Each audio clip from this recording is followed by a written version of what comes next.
Fala, gente. Walter na história do Brasil. Mas agora a gente vai dar uma pausa para falar um pouquinho sobre a restauração monárquica em Portugal. Nós estudamos, na aula sobre a União Ibérica, o processo que resultou no domínio espanhol sobre o Estado português. A gente viu que em 1580, o rei Filipe II da Espanha, da dinastia dos Habsburgo, passou a ser rei de Portugal também, com o título de Filipe I. Dentro dessa conjuntura, portanto, a gente vai ter a administração filipina sobre o território de Portugal. Em 1581, Filipe II assinou um juramento chamado de Juramento de Tomar, que tinha como principal objetivo evitar uma forte intervenção no Estado português, visto que o Filipe II, para ser rei de Portugal, para além da guerra que ele precisou estabelecer, ele precisou cooptar uma série de aliados em Portugal, da burguesia à própria nobreza. Tá? Só que os anos se passaram e a gente vai observar que o Estado português, comandado pelos reis espanhóis, começou a desenvolver uma série de inquietações. Inquietações estas que tinham a ver com uma perda, basicamente, relacionada à economia. Os próprios portugueses sofreram muito com a administração exercida pelos reis da Espanha, sobretudo nos territórios que eles dominavam. Territórios estes que passaram a ser dominados por ingleses, passaram a ser violados por franceses e passaram a ser atacados pelos holandeses. Então havia uma situação muito complicada para os portugueses, muito embora, a princípio,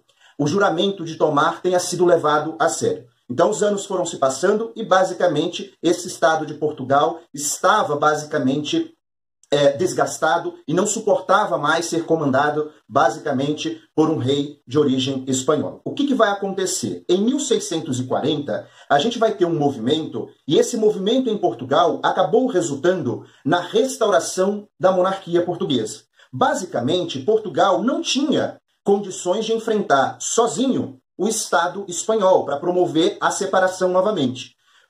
Muito embora, naquela conjuntura, a Espanha estivesse enfraquecida em virtude de sua participação na Guerra dos 30 Anos. Então, o que aconteceu? Portugal desejava restaurar a sua monarquia, se separar da Espanha, mas não tinha força suficiente. Muito embora a Espanha estivesse enfraquecida. O que os portugueses fizeram? Acabaram contando com o apoio da Inglaterra e da Holanda, inimigas tradicionais da Espanha. Então a luta em prol da restauração monárquica em Portugal ocorreu a partir de uma aliança entre o Estado português, uma aliança com a Inglaterra, uma aliança com a Holanda. E, consequentemente, em 1640, os portugueses conseguiram restaurar a sua monarquia e a restauração dessa monarquia foi liderada pelo lado português por um duque, o chamado Duque de Bragança. Esse cara é quem vai assumir o trono em Portugal em 1640 com o título de Dom João IV. Essa família que vai reinar em Portugal a partir de 1640 é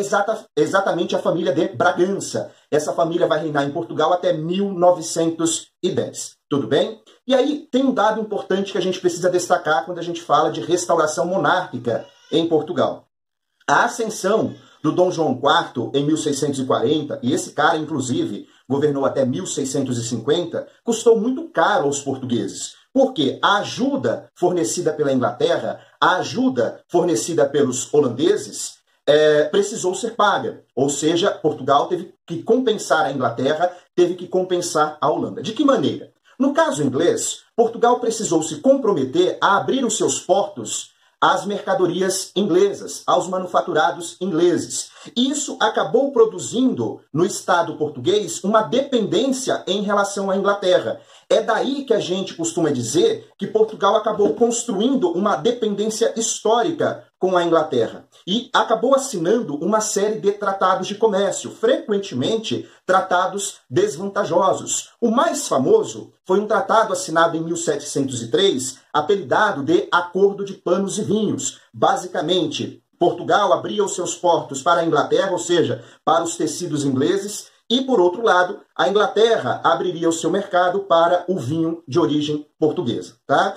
Obviamente que esse mercado contentou os dois lados, ou seja, os comerciantes ingleses ficaram extremamente entusiasmados, assim como também aqueles que vendiam vinho pelo lado de Portugal também ficaram entusiasmados. Mas, ao longo do tempo, o que se observou? Uma balança comercial favorável para a Inglaterra. Então, você vai construindo uma dívida gigantesca e, inclusive, parte das riquezas advindas da exploração de ouro, prata, de ouro e diamantes do Brasil vão acabar tendo um destino certo, o Estado inglês. Tá? Então, século XVIII, só para a gente relembrar, né, século XVIII é o século da mineração. Então, boa parte das riquezas extraídas do território brasileiro terão um destino certo, a própria Inglaterra, basicamente, para que Portugal conseguisse saldar essa dívida histórica que vinha sendo construída desde 1640. Tá? Há quem diga, inclusive, que o ouro brasileiro acabou colaborando com o próprio processo de desenvolvimento, de acumulação de riquezas da Inglaterra e, por que não, contribuindo indiretamente com o processo de revolução industrial na Inglaterra que vai acontecer no século XVIII. Tá bom?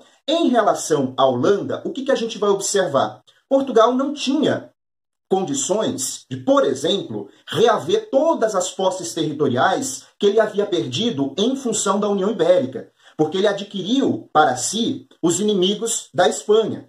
E se vocês se recordarem, a gente tem neste mesmo contexto histórico, 1640, a presença dos holandeses no Nordeste brasileiro, em parte do que hoje nós chamamos de Nordeste brasileiro. O que vai acabar acontecendo? Portugal deseja reaver as suas posses territoriais, deseja dominar toda a região, por exemplo, da América Portuguesa, só que não tinha condições de peitar os holandeses. O que eles acabaram fazendo? Um acordo. Né? Um acordo, primeiro, porque a Holanda ajudou o Duque de Bragança a ascender ao trono, né? Mas, por outro lado, porque Portugal não tinha forças efetivas para promover a expulsão dos holandeses, muito embora os holandeses também já estivessem capengas economicamente ou mesmo militarmente dentro dessa conjuntura histórica. E aí eles estabeleceram um acordo, este acordo a gente vai apelidar de Trégua dos 10 anos. Né? Na prática, foi um acordo assinado em 1641 e deveria durar até 1651. Que acordo é esse? Portugal autorizava a continuidade da permanência dos holandeses no Brasil, mas chegada